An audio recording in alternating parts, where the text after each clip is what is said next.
ರೈತರಿಗೆ ಅವರು ಯಾವ ಥರ ಹೈನುಗಾರಿಕೆ ಮಾಡಬೇಕನ್ನೋ ಸಲಹೆಗಳ ಕೊಟ್ಟಂತ ಡಾಕ್ಟರ್ ರಮೇಶ್ ಸರ್ ಅವರಿಗೆ ನಮ್ಮ ಪರವಾಗಿ ಆ ರೈತರ ಪರವಾಗಿ ನಾನು ಧನ್ಯವಾದಗಳು ಹೇಳ್ತಾ ಒಂದು ಒಂದು ಸಣ್ಣ ರೇಬಿಸ್ ಬಗ್ಗೆ ಒಂದು ನಮ್ಮ ಡಿಪಾರ್ಟ್ಮೆಂಟಲ್ಲಿ ಒಂದು ಆಂದೋಲನ ಮಾಡ್ತಾ ಇದ್ವಿ. ಎಲ್ಲ ಶಾಲೆಗಳಿಗೆ ಹೋಗ್ಬಿಟ್ಟು ರೇಬಿಸ್ ಬಗ್ಗೆ ತಿಳುವಳಿಕೆ ಅರಿವು ಮೂಡಿಸ್ತಾ ಇದ್ವಿ. ಅದೇ ಈಗ ನಮ್ಮ ರೈತರು ಇದಾರಲ್ಲ ಅವ್ರಿಗೂ ಸ್ವಲ್ಪ ರೇಬಿಸ್ ಬಗ್ಗೆ ಅರಿವು ಮೂಡಿಸೋ ಕಾರ್ಯಕ್ರಮ ನಾನು ಹೇಳ್ತೀನಿ. ಎಲ್ಲರಿಗೂ ಗೊತ್ತಾ ರೇಬಿಸ್ ಅಂದ್ರೆ? ರೇಬಿಸ್ ಅಂದ್ರೆ ಹೇಳಿ. ರೋಗ ಮಂಡ ಸರಿ ಅಂದ್ರೆ ಹುಚ್ಚು ರೋಗ ನಾಯಿ ರೋಗ ಅಂತ. ಅಂದ್ರೆ ನಾಯಿಗಳು ದಾರಿಯೆಲ್ಲ ಓಡಾಡ್ತಾ ಇರ್ತಾವ ನೋಡಿದ್ರೆ ಜೊಳ್ಕಾಡ್ಸ್ಕೊಂಡು ಯಾರಂದ್ರೆ ಅವ್ರು ಕಚ್ತಾ ಇರ್ತಾವಲ್ಲ, ಆ ನಾಯಿಗಳು ದನಗಳು ಕಚ್ಚಿದ್ರು, ಕುರಿ ಕಚ್ಚಿದ್ರು, ಜನಕ್ಕೆ ಕಚ್ಚಿದ್ರು ಅವ್ರಿಗೆ ಆ ಕಾಯಿಲೆ ಬರ್ತವೆ. ಅದು ರೇಬಿಸ್ ಅಂತವೆ, ಹುಚ್ಚು ರೋಗ ಅಂತ. ಆ ನಾಯಿಗಳು ಅವಕ್ಕೆ ಹೆಂಗ್ ಬರ್ತವೆ ಹುಚ್ಚು ರೋಗ? ಯಾವುದೋ ಒಂದು ನಾಯಿ ಕಚ್ಚಿರ್ತಾವ, ಅದಕ್ಕೆ ಅದೊಂಥರ ಸರ್ಕಲ್ ಇದ್ದಂಗೆ. ಒಂದ್ ನಾಯಿ ಇನ್ನೊಂದು ಕಚ್ಚುತ್ತೆ, ಅದಕ್ಕೆ ಬರುತ್ತೆ, ಅದು ಇನ್ನೊಂದು ಕಚ್ಚುತ್ತೆ, ಅದು ಆ ಥರ ಬರ್ತಾ ಇರ್ತದೆ. ಯಾವುದೇ ನಾಯಿ ಒಂದ್ಸಲ ಹುಚ್ಚು ರೋಗ ಬಂದ್ರೆ ಅವು 10 ದಿನ ಸತ್ತೋಗ್ತವೆ. ಈಗ ಹಳ್ಳಿಗಳಲ್ಲಿ ನಾವು ನೋಡ್ತಾ ಇರ್ತೀವಿ, ಒಂದು ನಾಯಿ ಜಳಿ ಸುರಿಸ್ಕೊಂಡು ಏನಂದ್ರೆ ಕಚ್ಕೊಂಡ್ ಬರ್ತಾ ಇರ್ತದೆ, ಅದು ಹುಚ್ಚು ರೋಗ. ನಿಮ್ಗೆ ಗೊತ್ತಾಗ್ಬಿಡ್ತು ಇದು ಏರ್ಪಟ್ಟಿಂದ ಅಂತಾರ ನೀವು ಆ ಥರ. ಸೊ ಆ ರೋಗವು ಒಂದು ವೈರಸ್ ರೋಗ ಆಗಿರುತ್ತದೆ. ರ್ಯಾಬ್ಡೋ ವೈರಸ್ ಅಂತ ಒಂದು ವೈರಸ್ ಇದೆ. ಅದು ಕಣ್ಣಿಗೆ ಕಾಣಿಸಲ್ಲ ಆ ವೈರಸ್. ಆ ನಾಯಿ ಹುಚ್ಚಿರುವಂತ ಪ್ರಾಣಿಗಳ ಜೊಳ್ಳಲ್ಲಿರುತ್ತೆ. ನಾಯಿ ಜೊತೆಗೆ ಬೆಕ್ಕುಗೂ ಬರುತ್ತೆ, ಮತ್ತೆ ತೋಳ, ನರಿ, ಬಾವುಲಿ ಇಂಥವ್ಗೆ ಜಾಸ್ತಿ ಇರ್ತವೆ. ಆಕ್ಚುಲಿ ಈ ಯಾವುದೇ ಪ್ರಾಣಿಗಳು ನಮ್ಮನ್ನ ಕಚ್ಚಿದಾಗ ಆ ಜೊಳ್ಳು ಮುಖಾಂತರ ಆ ವೈರಸ್ ನಮ್ಗೆ ಹರಡುತ್ತೆ. ಈಗ ನಮ್ಮ ಮನೆಗಳ ನಾಯಿ ಸಾಕ್ತಾ ಇರ್ತೀವಿ, ಅವಕ್ಕೆ ಕಾಲಕ್ಕೆ ರೇಬಿಸ್ ಲಸಿಕೆ ನಾವು ಉಚಿತವಾಗಿ ಕೊಡ್ತೀವಿ. ಈಗಲೂ ತಗೊಂಡ್ಬಂದಿದ್ವಿ, ಯಾವ ನಾಯಿಗಳು ಸಿಗ್ಲಿಲ್ಲ ನಮ್ಗೆ. ಸೊ ಅಂತ ರೇಬಿಸ್ ಲಸಿಕೆ ಹಾಕೊಂಡ್ರೆ ಆ ನಾಯಿಗಳಿಗೆ ಆ ಕಾಯಿಲೆ ಬರೋದಿಲ್ಲ. ಅಕಸ್ಮಾತ್ ಬೇರೆ ನಾಯಿ ಕಚ್ಚಿದ್ರು, ಹುಚ್ಚು ಹಿಡಿದಂತ ಪ್ರಾಣಿ ನಾಯಿ ಕಚ್ಚಿದ್ರು ಇದಕ್ಕೆ ಆ ಕಾಯಿಲೆ ಬರೋದಿಲ್ಲ. ಅದಕ್ಕೆ ಪೋಸ್ಟ್ ಬೈಟ್ ವ್ಯಾಕ್ಸಿನ್ ಮಾಡ್ಕೊಂತೀವಿ. ಇದೇ ವೈರಸ್ ಕಾಯಿಲೆಗಳು ಈಗ ಯಾರಿಗಾದ್ರೂ ಬಂತು ಅಂದ್ರೆ ಅವರು ಮಾರಣಾಂತಿಕ ಕಾಯಿಲೆ, ಅಂದ್ರೆ ಅದು ಬದುಕೋದಿಲ್ಲ ಅವರು. ಸೊ ಅಂತ ಡೇಂಜರಸ್ ಕಾಯಿಲೆ. ಈಗ ನಾಯಿ ಕಚ್ಚಿದ್ರೆ ಏನ್ ಮಾಡ್ಬೇಕು ನಾವು? ನರ್ಸಮ್ಮ, ನಾಯಿ ಕಚ್ಚಿದ್ರೆ ಏನ್ ಮಾಡ್ತೀವಿ ನಾವು? Very good. ನಾಯಿ ಕಚ್ಚಿದ ತಕ್ಷಣ ಇಂಜೆಕ್ಷನ್ ತಗೊಳಕ್ಕೆ ಟೈಮ್ ತಗೊಳ್ತದೆ. ಅದಕ್ಕಿಂತ ಮುಂಚೆ ನಾವು ಪ್ರಿಕಾಷನರಿ ಆಗಿ ಆ ಕಚ್ಚಿರೋ ಜಾಗನ ಚೆನ್ನಾಗಿ ತೊಳಿಬೇಕು. ಎಂತ ನೀರಲ್ಲಿ ತೊಳಿಬೇಕಂದ್ರೆ ರನ್ನಿಂಗ್ ವಾಟರ್, ನಲ್ಲಿ ಜೋರಾಗಿ ನೀರು ಬರ್ತಾ ಇರ್ತಾವಲ್ಲ ಅಂತ ಜಾಗನ ಚೆನ್ನಾಗಿ ತೊಳೆದ್ರೆ 5 ನಿಮಿಷ ಅಲ್ಲಿರುವಂತ ಜೊಳ್ಳು ವೈರಸ್ ಹೋಗುತ್ತೆ. ಎಷ್ಟು ಹೋಗುತ್ತೆ? ಒಂದು 70-80% ಹೋಗುತ್ತೆ ಅಷ್ಟೇ, ಇನ್ನೂ ಇರುತ್ತೆ.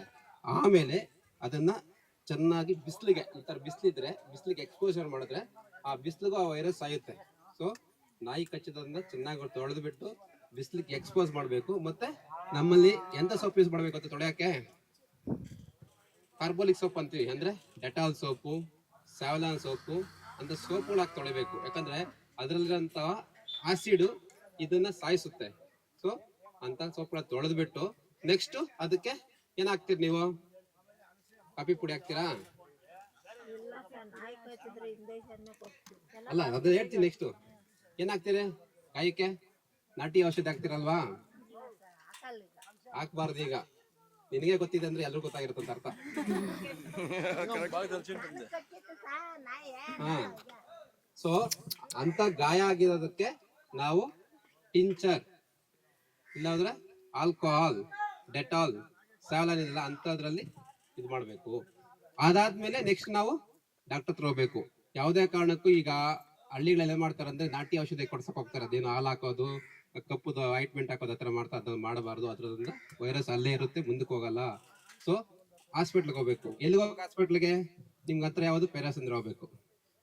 ಅಕಸ್ಮಾತ್ ನಿಮ್ಗೆ ಹುಚ್ಚು ನಾಯಿ ಅಂತ ಗೊತ್ತಾದ್ರೆ 100% ಇದು ಹುಚ್ಚು ಅಂತ ಗೊತ್ತಾದ್ರೆ ಗೊತ್ತಾಗುತ್ತಲ್ಲ, ಅದು ಜೊಳಿ ಸೇರಿಸ್ಕೊಂಡು ಬೇರೆ ಎಲ್ಲ ಕಚ್ತಾ ಇರುತ್ತೆ, ನಾಯಿಗಳು ಕಚ್ತಾ ಇರುತ್ತೆ, ಹಸುರು ಕಚ್ತಾ.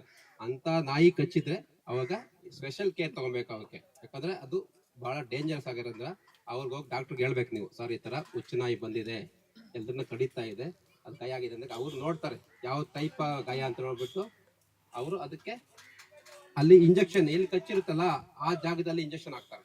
ಅದನ್ನ ರೇಬಿಸ್ ಇಮ್ಯುನೋಗ್ಲೋಬುಲಿನ್ಸ್ ಅಂತಾರೆ.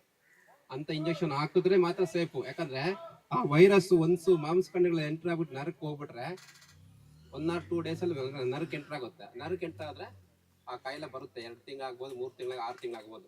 ಎಷ್ಟು ತಲೆಗೆ ಎಷ್ಟು ಹತ್ರ ಇರುತ್ತೋ ಅಷ್ಟು ಬೇಗ ಆಗುತ್ತೆ. ಪಾದದಲ್ಲಿಂದ ಕಚ್ಚಿದ್ರೆ 6 ತಿಂಗಳಾಗ್ಬೋದು, ವರ್ಷ ಆಗ್ಬೋದು, 2 ವರ್ಷ ಆಗ್ಬೋದು. ಅದೇ ಮೂಗತ್ರ, ಕಿವಿ ಹತ್ರ ಕಚ್ಚಿದ್ರೆ 15 ದಿನಕ್ಕೆ ಬಂದ್ಬಿಡುತ್ತೆ ಕಾಯಿಲೆ. ಸೊ ಅಂತ ಗೊತ್ತಾದಾಗ ಆ ಜಾಗದಲ್ಲೇ ನಾವು ರೇಬಿಸ್ ಇಮ್ಯುನೋಗ್ಲೋಬುಲಿನ್ ಇಂಜೆಕ್ಷನ್ ತಗೊಂಡ್ರೆ ಮಾತ್ರ ಸೇಫ್. ಮತ್ತೆ ಮಾಮೂಲಿ ಅವ್ರು ಡಾಕ್ಟರ್ಗೆ ಬರ್ಕೊಡ್ತಾರೆ, ಇವತ್ತು 0 ಡೇ ಇವತ್ತು ಇಂಜೆಕ್ಷನ್ ಹಾಕಿದ್ದೀನಿ, ನೆಕ್ಸ್ಟ್ 3 ದಿನಕ್ಕೆ ಬನ್ನಿ ಅಂತ ಹೇಳ್ತಾರೆ. ಆಮೇಲೆ 7 ದಿನಕ್ಕೆ ಬನ್ನಿ ಅಂತಾರೆ. 14 ದಿನ, 28 ದಿನ ಹತ್ರ 5 ಇಂಜೆಕ್ಷನ್ ತಗೊಂಡ್ರೆ ಆಲ್ಮೋಸ್ಟ್ ಸೇಫ್ ಇರುತ್ತೆ. ಇವು ತಗೊಂಡೇನೆ ನೀವು ನಾಟಿ ಔಷಧಿ ಯಾವ್ದಿದ್ದು ಕುಡಿಸ್ಕೊಂಡಿದ್ಬಿಟ್ರೆ ಬಹಳ ಡೇಂಜರು. ಇದೇ ಲಾಸ್ಟ್ ಒಂದು 6 ತಿಂಗಳು 7 ತಿಂಗಳ ಹಿಂದೆ ಕಲ್ಕುಂಟೆ ಅಂತ ಗ್ರಾಮದಲ್ಲಿ ಈ ಸಾಹೇಬ್ರು ಬಂದಿದ್ರು ಅವತ್ತು ಹೇಳಿದ್ದಕ್ಕೆ. ಆ ಜಾಗದಲ್ಲಿ ಹುಡುಗಿ, ಆ ಹುಡುಗಿ ಅನಾಥೆ, ಆ ಹುಡುಗಿಗೆ ಯಾರು ಇಲ್ಲ ಅಂತ ಹುಡುಗಿ ಕಚ್ಚಿತ್ತು. ಎಲ್ಲಿ ಕಚ್ಚಿತ್ತು ಗೊತ್ತಾ? ಎದೆ ಭಾಗದಲ್ಲಿ ಕಚ್ಚಿತ್ತು. ಪಕ್ಕ ಹುಚ್ಚನಾಯಿ ಅಲ್ಲಿ ಕಚ್ಚಿತ್ತು ಅಂತ ಹೇಳಿದ್ರೆ 5-6 ಕಡೆ ಗಾಯ ಆಗಿತ್ತು. ಸೊ ಮತ್ತೆ ನಾವು ಅವ್ರಿಗೆ ಹೇಳಿದ್ವಿ, ಇದು ಹುಚ್ಚನಾಯಿ ಆಗಿರೋದ್ರಿಂದ ನೀವು ಇಮಿಡಿಯೇಟ್ ಆಗಿ ಜಿಲ್ಲಾಸ್ಪತ್ರೆಗೆ ಹೋಗಿ ಅವರು ಇಂಜೆಕ್ಷನ್ಸ್ ಕೊಡ್ತಾರೆ. ಅಲ್ಲಿ ಹೋಗಿ ಅವ್ರ ಪಾಪ ಯಾರು ಇಲ್ಲ ನೋಡ್ಕೊಂಡವ್ರು, ಮತ್ತೆ ನಾನೇ ಫೋರ್ಸ್ ಮಾಡಿ ಪಕ್ಕದ ಮನೆಯವ್ರನ್ನ ಕಳಿಸ್ಬಿಟ್ಟು ಮಾಡಿಸ್ಕೊಂಬಂದೆ. ಸೊ ಆ ಹುಡುಗಿ 8 ತಿಂಗಳಾಯ್ತು, ಈಗ ಸೇಫ್ ಆಗಿದ್ದಾಳೆ. ಅದೇ ಮಾರನೇ ದಿನ ಇನ್ನೊಬ್ರು ಕಚ್ಚಿತ್ತು, ಅವರು ವೆಂಕಟೇಶಪ್ಪ ಅಂತ, ಅವರು ಸೇಫ್ ಆಗಿದ್ದಾರೆ. ಸೊ ಅಕಸ್ಮಾತ್ ಅವ್ರೇನಾದ್ರು ಹಂಗೆ ಬಿಟ್ಬಿಟ್ಟಿದ್ರೆ ಅವ್ರ ಜೀವಕ್ಕೆ ಅಪಾಯ ಇರ್ತಿತ್ತು. ಅಷ್ಟೊಂದು ಡೇಂಜರಸ್ ಇದೆ ಕಾಯಿಲೆ. ಅದಕ್ಕೆ ಮಾಮೂಲಿ ನಾಯಿ ಕಚ್ಚಿದ್ರೆ ಅಂತ ತಲೆ ಕೆಡ್ಸ್ಕೊಂಡು ಅಷ್ಟಲ್ಲ. ಹೆಂಗ್ ಗೊತ್ತಾಗುತ್ತೆ ಮಾಮೂಲಿ ನಾಯಿ ಹುಚ್ಚನಾಯಿ ಅಂದ್ರೆ? ಸೈನ್ಸ್ ಆಗ್ಲೇ ಹೇಳ್ದಂಗೆ ಜಳಿ ಸುರಿಸೋದು, ಯಾರನ್ನು ಕಚ್ಚೋದಂಗೆ ಮಾಡ್ತಾ ಇರುತ್ತೆ ಮಾಮೂಲಿ ನಾಯಿ. ಮತ್ತೆ ಅದು ಹುಚ್ಚಿ ಹಿಡಿದ ಮೇಲೆ 8ರಿಂದ 10 ದಿನಕ್ಕೆ ಸತ್ತೋಗ್ಬಿಡುತ್ತೆ. ಅದು ಅದಾದ್ರೆ ಹುಚ್ಚನಾಯಿ ಅಂತ ಅರ್ಥ ಆಗುತ್ತೆ. ಸೊ ಅದಕ್ಕೆ ನಾವು ಅವ್ರು ಏನು ಶೆಡ್ಯೂಲ್ ಕೊಡ್ತಾರೋ ಆ ಶೆಡ್ಯೂಲ್ನ ಫಾಲೋ ಮಾಡಬೇಕು. ಪಕ್ಕ ಹುಚ್ಚನಾಯಿ ಅಂದ್ರೆ ಅಲ್ಲಿ ಇಮ್ಯುನೋಗ್ಲೋಬುಲಿನ್ಸ್ ಅಂತ ಕಚ್ಚಿರೋ ಜಾಗಕ್ಕೆ ಕೊಡ್ಸ್ಕೋಬೇಕು. ಈ ಇನ್ಫಾರ್ಮೇಶನ್ ಇಷ್ಟು ಗೊತ್ತಿರಲಿ, ನೀವು ಇನ್ಫಾರ್ಮೇಶನ್ ನಮಗೆ ಹೇಳಿದ್ರೆ ನಾವು ಫಾಲೋ ಅಪ್ ಮಾಡಿಬಿಟ್ಟು ಅವ್ರಿಗೆ ಟ್ರೀಟ್ಮೆಂಟ್ ಬೇಕು ಕೊಡ್ಸ್ಕೊಡ್ತೀವಿ. ಹುಡುಗಿ ಇಲ್ಲಿದೆ, ಈಗ ಚೆನ್ನಾಗಿದೆ, 7ನೇ ಕ್ಲಾಸ್ ಹುಡುಗಿ. ಅದು ಈಗ ಫಸ್ಟ್ ಕ್ಲಾಸ್. ಅವ್ರ ತಂದೆ ಇಲ್ಲ, ಅವ್ರ ತಾಯಿಗೆ ಏನು ಗೊತ್ತಾಗಲ್ಲ ಅಂತ ಹುಡುಗಿ. ಇಲ್ಲಾಂದ್ರೆ ಇವ್ರ ಜೊತೆಲಿರೋರೆಲ್ಲ ಹೋಗ್ಬಿಟ್ಟಿದ್ರು. ಅವರು ಪಕ್ಕದ ಅವ್ರು ನೆಗ್ಲೆಕ್ಟ್ ಮಾಡಿದ್ರು ಅಷ್ಟೇ. ನಾನು ಬಿಡ್ಲಿಲ್ಲ, ಅವ್ರು ಹೋಗೋವರೆಗೂ ನಾನಲ್ಲೇ ಕುತ್ಕೊಂಡ್ಬಿಟ್ಟೆ, ಇಲ್ಲ ನೀವು ಹೋಗ್ಲೇಬೇಕು ಅಂತ. ಸೊ ಈಗ ನಮ್ಮ ದೇಶದಲ್ಲಿ 1 ವರ್ಷಕ್ಕೆ ಇಂಥ ಎಷ್ಟು ಕೇಸ್ ಹಿಡಿದ ಗೊತ್ತಾ? ಸಾಯೋರು 25,000 ಜನ ಸಾಯ್ತಾ ಇದ್ದಾರೆ ರೇಬಿಸ್ ಕಚ್ಚಿ. ನಿನ್ನೆ ಇನ್ಫಾರ್ಮೇಶನ್, ಚಿಕ್ಕಬಳ್ಳಾಪುರದಲ್ಲಿ ತಿಂಗಳಿಗೆ 800 ಜನಕ್ಕೆ ಚಿಕ್ಕಬಳ್ಳಾಪುರ ಜಿಲ್ಲೆಯಲ್ಲಿ ನಾಯಿ ಕಚ್ಚಿಸ್ತಾ ಇದೆ ಅಂತ DHO ವರದಿ ಮಾಡಿದ್ದಾರೆ ನಿನ್ನೆ ಒಂದು ಮೀಟಿಂಗ್. ಸೊ ಅಂತ ನೆಗ್ಲೆಕ್ಟ್ ಮಾಡಬೇಡಿ. ಇದು ಬಹಳ ಮಾರಣಾಂತಿಕ ಕಾಯಿಲೆ ಇದೆ. ಇದು ನೋಟಿಫೈಡ್ ಡಿಸೀಸ್ ಆಗಿದೆ ಈಗ. ಅಂದ್ರೆ ನಮ್ಮ ಸರ್ಕಾರದವರು ಇದನ್ನೇನಾದ್ರೂ ಆಗಿದ್ರೆ ಇದಕ್ಕೆ ಎಲ್ಲ ಚಿಕಿತ್ಸೆ ಉಚಿತವಾಗುತ್ತೆ, ಇದೇನು ಕಾಸು ಖರ್ಚಿಲ್ಲ.